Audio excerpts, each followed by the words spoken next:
अस्सलाम वालेकुम। 50 साल या इससे ज़्यादा होने पर हमारी डाइट कैसी होनी चाहिए? 5 ऐसे खाने जो इस उम्र में आपकी सेहत के लिए बेहतरीन है और कौन सी चीज़ें हैं जिन्हें अवॉइड करनी चाहिए। अब सवाल यह है कि हम 50 और इससे ज़्यादा उम्र में खास ख्याल क्यों रखें। 50 साल की उम्र के बाद हमारी बॉडी में कुछ नेचुरल चेंजेस आना शुरू हो जाता है जिनका डाइट से गहरा ताल्लुक है। मेटाबॉलिज्म स्लो हो जाता है, जिसका मतलब यह है कि हमारे बॉडी कम कैलोरीज बर्न आउट करते हैं। अगर डाइट पर फोकस ना दिया जाए तो वजन बढ़ने का इम्कान ज्यादा हो जाता है, मसल मास कम होता है। सार्कोपेनिया ये एक कुदरती प्रोसेस है जहां हमारे मसल्स मास और ताकत कम हो जाते हैं। इसे रोकने या धीमा करने के लिए प्रोटीन और फिजिकल एक्टिविटी बहुत जरूरी है। हड्डियां कमजोर हो जाती है। ऑस्टियोपोरोसिस हड्डियां घिसने और कमजोर होने लगती है, खास तौर पर औरतों में मेनोपॉज के बाद। हाजमा कमजोर हो जाता है। डाइजेस्टिव सिस्टम का कमजोर हो जाना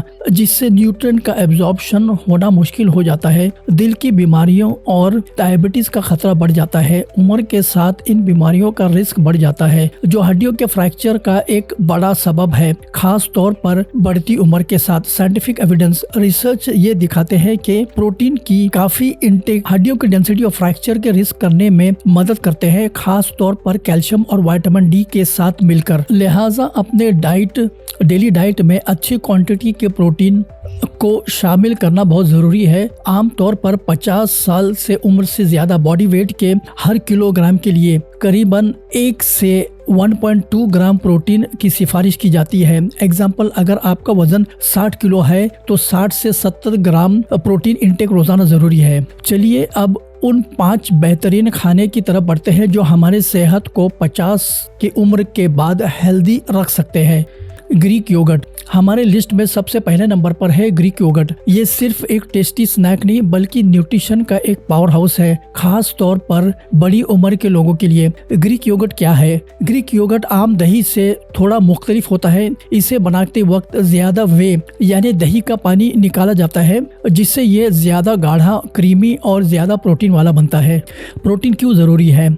इसमें आम दही से दुगना या तिगुना प्रोटीन होता है। जैसे कि हमने बात की थी, प्रोटीन मसल्स को मेंटेन करने के लिए, हड्डियों को मजबूत बनाने के लिए और पेट को भरा हुआ रखने के लिए बहुत जरूरी है। कैल्शियम और vitamin D Greek yogurt calcium का बेहतरीन सोर्स है और अक्सर ब्रांड्स इसमें विटामिन डी भी शामिल करते हैं। ये दोनों हड्डियों के मजबूती के लिए नहायत ही जरूरी है। प्रोबायोटिक्स इसमें हेल्दी बैक्टीरिया जो प्रोबायोटिक होते हैं जो हाजमे को बेहतर बनाते हैं और गट हेल्थ को सपोर्ट करते हैं। अच्छी गट हेल्थ न्यूट्रिएंट्स के एब्जॉर्प्शन होने और इम्यूनिटी के लिए बहुत जरूरी है। दूसरे कैटेगरी है दालें, फ्रूट्स और मुख्तलिफ किस्म के सीड्स। ये सब प्रोटीन्स, फाइबर और इसेंशियल मिनरल्स का बेहतरीन कॉम्बिनेशन है। भुने हुए चने छिलके के साथ प्रोटीन और फाइबर। चने प्रोटीन और डाइटरी फाइबर दोनों से भरपूर होते हैं। फाइबर हाजमे को बेहतर बनाता है, कब्ज से बचाता है जो बड़ी उम्र में आम है और पेट को भरा हुआ रखता है। मिनरल्स ये आयरन, मैग्नीशियम और जिंक जैसे मिनरल्स भी प्रोवाइड करते हैं जो एनर्जी प्रोडक्शन और इम्यूनिटी के लिए अहम है।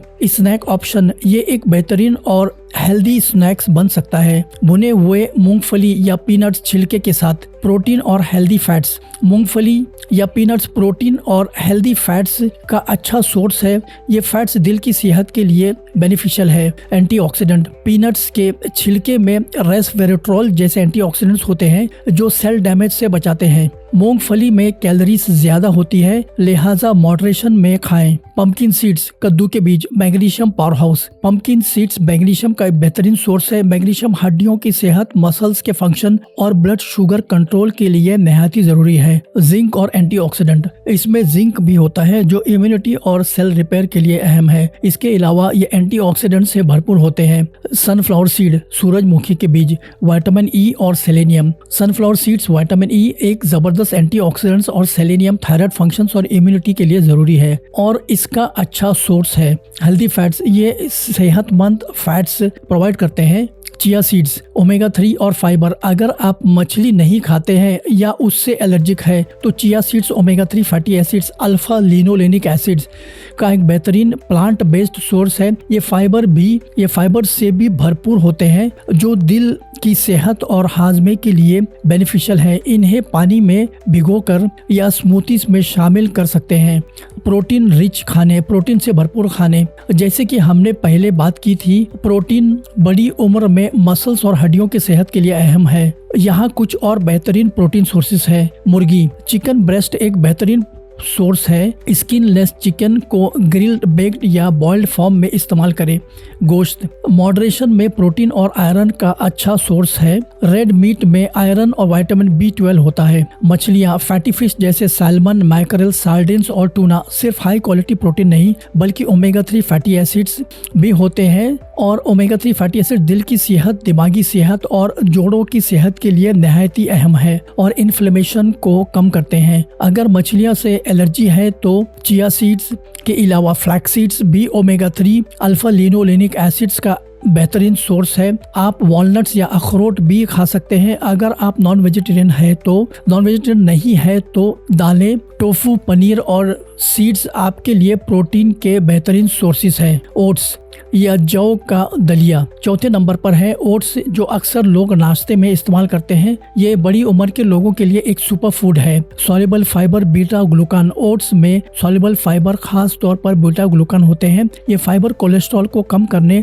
ब्लड शुगर लेवल को कंट्रोल करने और दिल की सेहत को बेहतर बनाने के लिए मदद करते हैं। लॉन्ग लास्टिंग एनर्जी, ओट्स धीरे धीरे हजम होते हैं जिससे आपको देर तक एनर्जी मिलती है और भूख कंट्रोल में रहती है। विटामिन और मिनरल्स, इसमें भी विटामिन्स, मैग्नीशियम, आयरन और जिंक भी होते हैं। फाइबर से भरपूर फल और सब्जियां, और हमारे आखिरी कैटेगरी में है तमाम किस्म के फल और सब्जियां जो फाइबर का बेहतरीन सोर्स है। 30 ग्राम फाइबर एम करें। रोजाना कम से कम 30 ग्राम फाइबर का इंटेक रखें। इससे हाजमा बेहतर होता है, कब्ज से निजात मिलती है और ब्लड शुगर लेवल्स में कंट्रोल रहता है। फाइबर दिल की सेहत और वजन मैनेजमेंट के लिए भी अहम है। क्या खाएं? फल में एप्पल्स, पियर्स, बेरीज, केले, ऑरेंजेस। सब्जियां में ब्रोकली, पालक, गाजर, बीन्स, लेंटिल्स या दालें और पीस या मटर। 5 ऐसे खाने जिनसे परहेज करना जरूरी है। अब जब हमने बेहतरीन डाइट की बात की है तो ये भी जरूरी है कि हम उन चीज़ों से परहेज करें जो हमारी सेहत के लिए नुकसानदेह हो सकती है, खास तौर पर 50 उम्र के बाद। शामिल की हुई चीनी या शुगर, मीठे ड्रिंक्स, मिठाइयाँ, केक्स, बिस्किट्स और प्रोसेस खाने में मौजूद चीनी या शुगर इन्फ्लेमेशन को बढ़ाता है, वजन बढ़ाता है और टाइप 2 डायबिटीज और दिल की बीमारी का रिस्क बढ़ाता है। बहुत ज्यादा प्रोसेस खाने, chips, fast foods, pre packed meals, इसमें अक्सर हेल्दी फैट, ज्यादा नमक और फैट्स, कार्बोहाइड्रेट्स होते हैं जो सेहत के लिए नुकसानदेह हैं। ट्रांस फैट्स अक्सर फ्राइड खाने, बेकरी आइटम्स और कुछ मार्जराइन में पाए जाते हैं, जैसे कि समोसे, डीप फ्राइड समोसे और पकोड़े, तले हुए चीज़ें। ये बैड कोलेस्ट्रॉल LDL को बढ़ाते हैं और गुड कोलेस्ट्रॉल HDL को कम करते हैं, दिल की बीमारियों का रिस्क बढ़ाते हैं और अक्सर ये पार्शियली हाइड्रोजनेटेड तेल का इस्तेमाल करते हैं, जैसे पाम ऑयल। चौथे नंबर पर है ज़्यादा नमक। ज़्यादा नमक हाई ब्लड प्रेशर का सबब बन सकता है। ये दिल की बीमारियों और स्ट्रोक या फालिज का रिस्क बढ़ाता है। प्रोसेस खाने, कैन सूप्स और फास्ट फूड्स में नमक की मिकदार ज़्यादा होती है। शराब नोशी, शराब इस्तेमाल करने से लीवर डैमेज कर सकता है, वजन बढ़ा सकता है और न्यूट्रन एब्जॉर्प्शन को अफेक्ट कर सकता है। तो दोस्तों, 50 उम्र के बाद हेल्दी रहना कोई मुश्किल काम नहीं है अगर आप अपनी डाइट पर फोकस करें। Stay active, stay healthy.